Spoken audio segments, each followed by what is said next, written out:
All right, it's 7:35, so I do want to go ahead and get started just so that we can maintain the times that we've set up so that everybody can get on with different things after this. Today, we're going to be talking about the coding learning roadmap that we use here at Katie Byte, just to help students understand code, and to help parents in understanding what opportunities are out there for their students and how they can help guide their students through them. So I do want to introduce myself quite quickly, but hi everyone. I worked in STEM education for over 5 years, and I currently lead the operations and marketing departments here at Katie Byte. I live off grid in a van with my dog, so I do bring a bit of unconventional energy to everything that I do.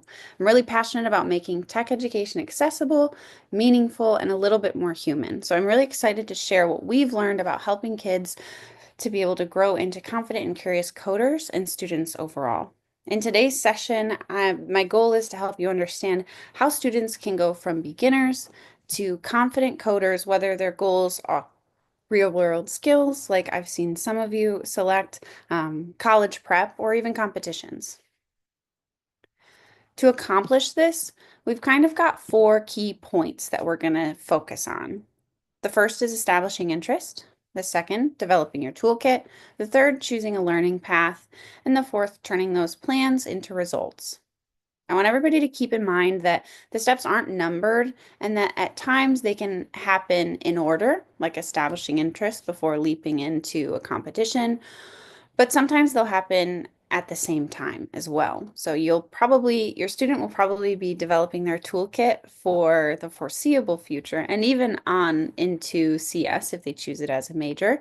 Um, and right now they might choose a learning path and it might change later. So whether you're trying to establish interest or trying to advance to USICO Silver, there are some key concepts that we'll talk about today that are going to help you at any stage. At the end, we're going to talk through some of our basic Katie Byte information. Oh yeah, and we will share the slides with everyone after this. We'll have a PDF version that goes out to everyone, just so that you know.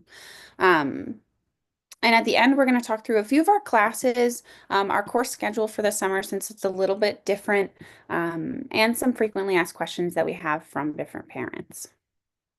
Keep in mind that throughout the webinar, you are more than welcome to use the Q&A feature, or you can use the webinar chat. I've enabled it for everybody, so if you do have questions, put it in the chat. If I don't notice your question right away, don't worry about it. Yuhua is here to help me today, and so she will be here in case there's a message or something. She'll be able to help respond to you or let me know if I need to respond. So jumping in to our first step, which is establishing interest. And this is pretty much just like it sounds. We all know that the more interested we are in something, the more likely we're going to spend our time or our energy on it. And for kids, they're just beginning to figure out the world and they're naturally quite curious. The goal that we have is, and that we together working with parents have, is to encourage that curiosity and offer them the tools that they need to really explore what they're interested in.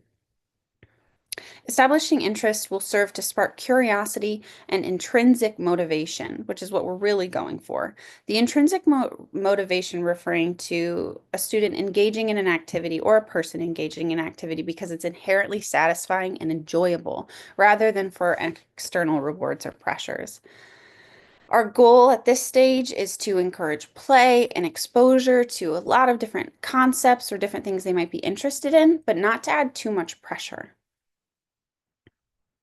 This is why our early core classes have homework and classwork that are focused around building games and fun projects, and why a lot of coding classes, especially for younger students, are based on gameplay or making content fun or flashy.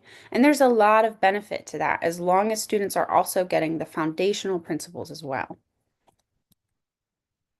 So we know what interest is, and we may know our own interests, but how do we find, establish, and nurture interests within our students? This can begin with a link between programming and something that they already really love, like Minecraft, games, arts, or robotics. Or you're really lucky. Kelsey, there are people are saying they can't see your slides, but actually I can see what Is you're this better? sharing. It should be on establishing interest now. I think maybe it was paused. There we go. Okay. Perfect. Everybody can see them. Okay. Sorry about that, guys. Thank you for letting me know. I think that my slides were paused. So first slide is just establishing interest. This is what we were talking about. You didn't miss anything too big, but I'm glad. Thank you guys so much for letting me know. But now we're here on this establishing interest slide. So we're figuring out how do we find, establish, and nurture that interest within our students. Like I said, it could be something that they already really love that has a coding aspect to it, especially if we're really focused. Today, my primary focus is going to be coding and computer science. A lot of these concepts can be applicable to lots of other avenues for students, but today we're focusing primarily on coding. Or you're already pretty lucky and your student is really excited about exploring CS, and your main goal then is just kind of preparing what different things they'll be exploring. How we establish interest and how we encourage parents or other people to establish interest. Like I said, the game and project-based learning is really important for students, especially young students. Using coding as a vehicle, not a destination. Keep in mind that we're all kind of consistently students, and especially in the world of code, depending on what different avenues your students would like to try, whether that's front-end development, whether that's back-end development, whether that's going into the medical field and doing research. It can be a ton of different things. And coding, you'll never arrive at being a perfect coder. I think that it's consistent work, and the code is a tool or a vehicle. It's not something you arrive at. We work with parents and students, and I think parents and students, you two working together as well, is another key component, because here we also encourage obviously asking students a bunch of questions like what gets your student excited, or where does their curiosity naturally show up. I ask a lot of parents in our parent meetings what kinds of classes they're really excited about, or what external projects you see them sinking a lot of time into. Being able to recognize interest and foster it is one of the key components and the first steps in order to get them to that intrinsic motivation. You can also showcase fun starter activities so that students can get excited and then build to those more self-led projects. Finding out from your student what they're interested in direct from the source is always going to be the best way to figure out what types of long-term goals they have to make, or what the student will be able to do with the material down the road. Once you've established the interest, or at least found the interest, it's important to develop your toolkit. The goal here is to build foundational skills and confidence, because we've already established interest and we have that little bite, but now we need to establish those skills and continue with building confidence.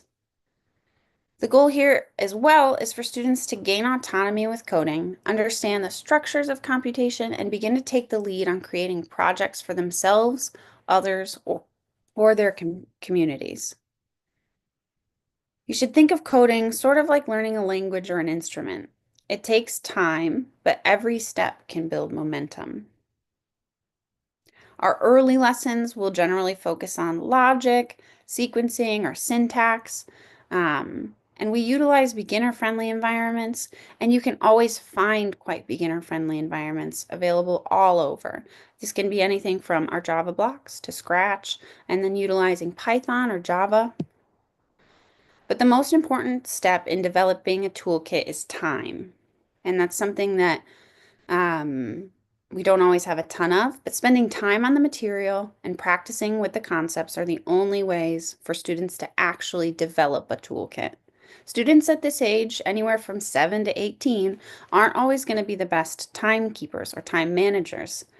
So parents can really help here by supporting their kids in finding regular practice times, encouraging persistence, and really getting curious about what their students are learning. I can really promise you that there's not a better way to learn about variables or if statements than from a budding 10-year-old who's just learned about them. So what's in this toolkit? This isn't a regular run-of-the-mill toolkit. You won't find any drill bits, loose screws, or hammers. Some of the key things you're going to find, or hopefully develop, are foundational understanding of how to code. This can be developed obviously through the use of classes, research materials, resources on the internet, and lots of other options. Some key skills in the kit could be debugging, problem solving, and pattern recognition.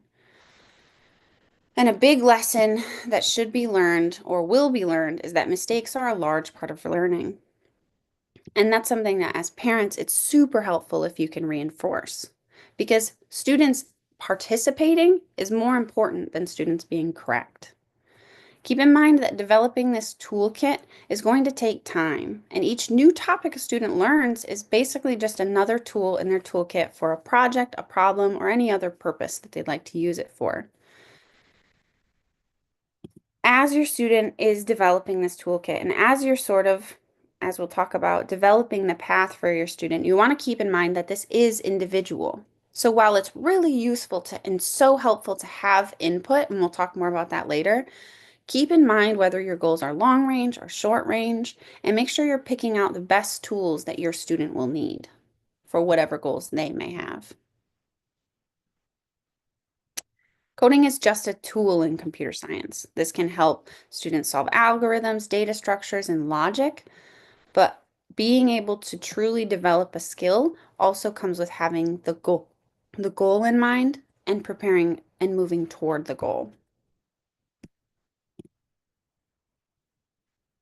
In order to do that, we'll need to choose a path. The real objective in any case is to align students' interests with any long or short-term goals that you have as a family or as a student individually. Students can obviously utilize courses from lots of different paths, and these specifically are Katie Bite paths. So whether you're inside the proverbial walls of Katie Bite or outside, you have lots of opportunity to pick which academic opportunities your student has access to, whether it's classes, personal projects, community leadership, or our hackathon that's coming up on June 7th and 8th. So make sure to sign up if you haven't. Or whatever your student's heart fancies, there's a lot of different pathways that parents can go down. So these are our 4 paths. I'll explain them briefly.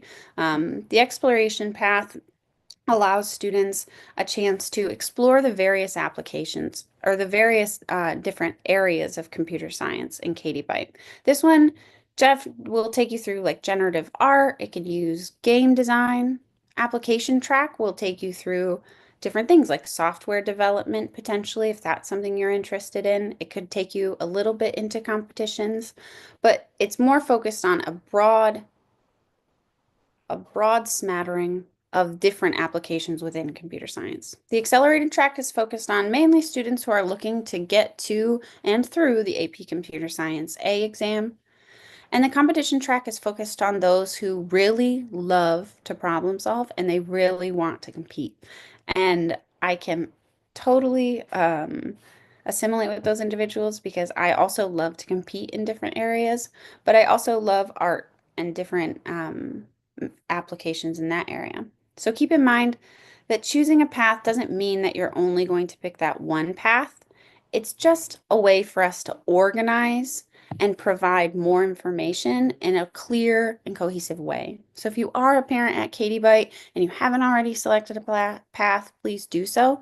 It just allows us to send you more information. And if you're completely outside of Katie Bite and this is all quite foreign to you, keep in mind that these paths don't have to be mutually exclusive. It's mainly just a method for us to figure out what your long-term goals are so that we can provide you with more information about those different goals or opportunities that can help push you toward your goals.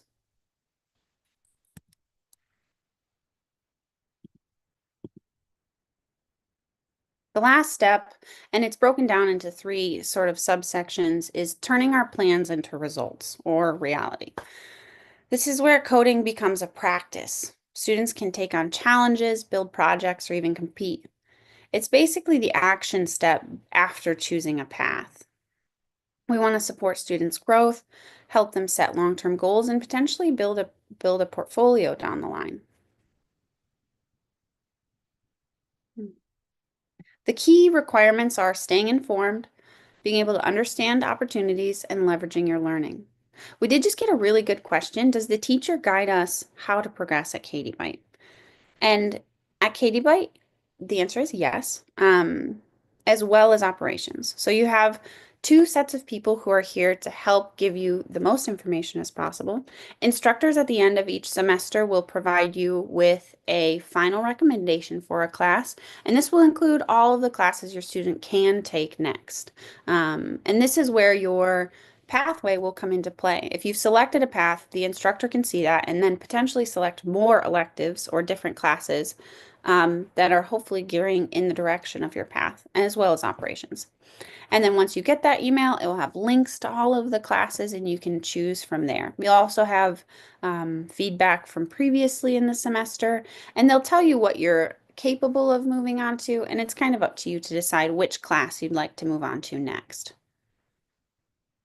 If you have more questions or want me to go a little deeper, let me know in the chat, but I'm going to keep moving on. So, staying informed, understanding opportunities, and leveraging your learning. The first step is staying informed. You don't know what you don't know. And when it comes to coding for students aged 8 to 18, I can tell you it can be a lot. As a parent, staying in the loop helps you to guide and support your students' growth. For us, I know that I'm almost constantly Googling for various opportunities. Yuhua is the leader of our competitions department, so she is on top of all of the competition opportunities that we are able to be a part of, and um, we do want to be able to provide the most information and the most opportunity to the most of our students. And so, ways to stay informed with us specifically is to sign up for our newsletter. It is a really good newsletter, in my opinion. Ihua also helps us to make that. And we all come together, put in some notes, and kind of try to figure out what is the most important information, and then always try to add something for Katie Bite students to either get involved in, whether it's local to a certain area, or whether it's not region specific, but available to anyone. Attend parent seminars like this one. There's this one. Other companies host their own as well. The more information you can get, the better. Ask your student what they're learning. Your student being able to articulate to you what they're learning can really, really help them to solidify the things that they are actually working through anyway. And keep in mind that we host a blog. Um, and a lot of our student features are on there, which can not necessarily always answer questions, but they can give you an idea of what students are even doing with this. A lot of times it's hard to make the connection between a young student who's learning to code and a student who started their own company, utilizing what they've learned, or a student who's gone to college and maybe didn't go for CS but went for biomedical engineering and really appreciated having the background. In order to understand more, you have to hear more stories about it. And so we do try to post as many of our student stories as we're able to, but keep in mind that there's lots of options out there. And the best way to learn about them is staying informed through various different outlets,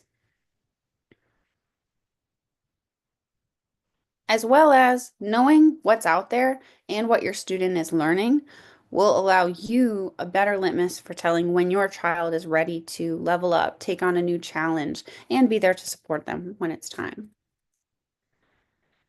The second step here is understanding opportunities. There's so many different directions that coding can take, and it's important to understand what's possible so that you can help your child find their path. Some examples that are pretty simple that you probably know about. And I did see a lot of selecting competitions, skills, just general skills was a big one in the entry survey. So thank you everyone for filling that out. Competitions was big, and competitions is always big. It's a really great way to show what you've learned. It usually will come with something that's easy to put on a resume or put in your portfolio. Other things are personal projects or mentorships, taking advanced classes or college prep like APCS or dual enrollment or even online programs.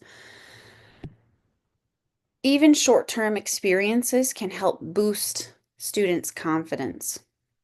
like building an app, making a game, or coding a tool for school can help students utilize what they're currently learning in a setting that instills confidence and allows them to take on leadership. And as you're thinking about what opportunities you might want your student to take on, you can ask what opportunity might my child enjoy or benefit from next? And then keep an eye out on our newsletter or on various different newsletters and see which ones you can sign up for. Lastly, leveraging your learning. Learning is the first part and applying is the second. Learning is great, but without application, the knowledge just won't stick. This is also a big reason why our classes are formatted the way that they are. Core classes 1 through 6 are organized in two key sections, the A levels and the B levels. And generally, the A levels are for knowledge and learning. It generally will include more lecture-based or more direct learning. And the second level will still have some of the lecture-based material, but we'll have a much heavier focus on projects and independent application of concepts. So keep in mind that this sort of concept of how students understand and how they can use what they learn is also baked into our curriculum. On the outset of learning what they can learn, using it as a tool, and then utilizing it externally, there are a few tips that you can think about when you're trying to leverage your learning, but you're not really sure what direction to go. Encourage project creation. Offer suggestions for problems you'd like to see solved or help come up with ideas for your coder to create. I've done quite a few parent and student internship or parent and student interviews. And a lot of what I hear from students that really made coding stick for them was their parents being involved, whether they were a coder by trade or not, um, asking questions, getting curious, and offering suggestions, even if they're making a game. It could be colors, it could be the way the characters move. The more that you can invest there, I really do think that pays off in the long run. Think of, think about a portfolio once your student starts getting into typed code and making larger scale projects and what you may want that portfolio to look like. And then participate, participate, participate.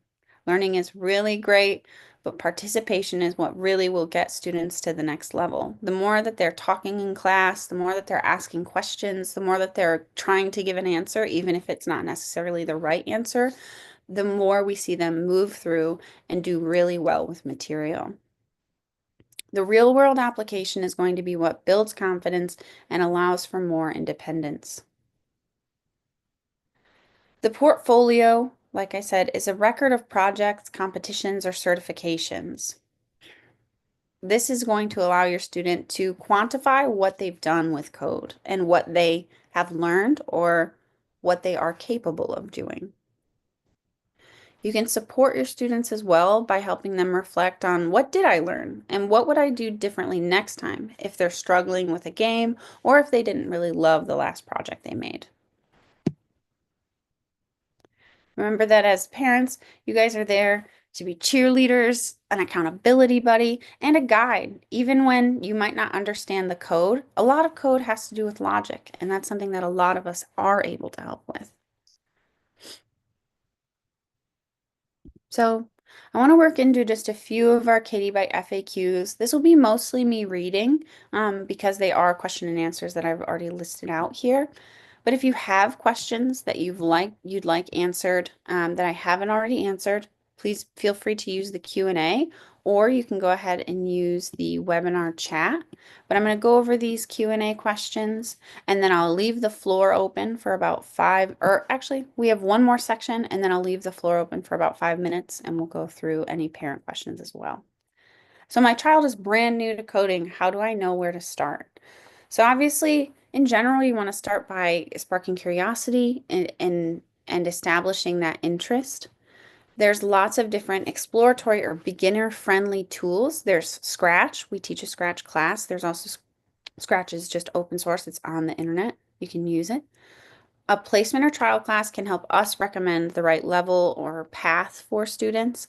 That's how we generally will start, just to make sure that they're in the right spot and getting the right amount of support as well as the right amount of challenge. How do I know if my child is progressing or doing well in coding? Progress can look really different for every student, and also it's really hard to gauge progress when you don't understand what they're learning in general. Some students are going to move really quickly through the material, and others are going to dive deep into projects.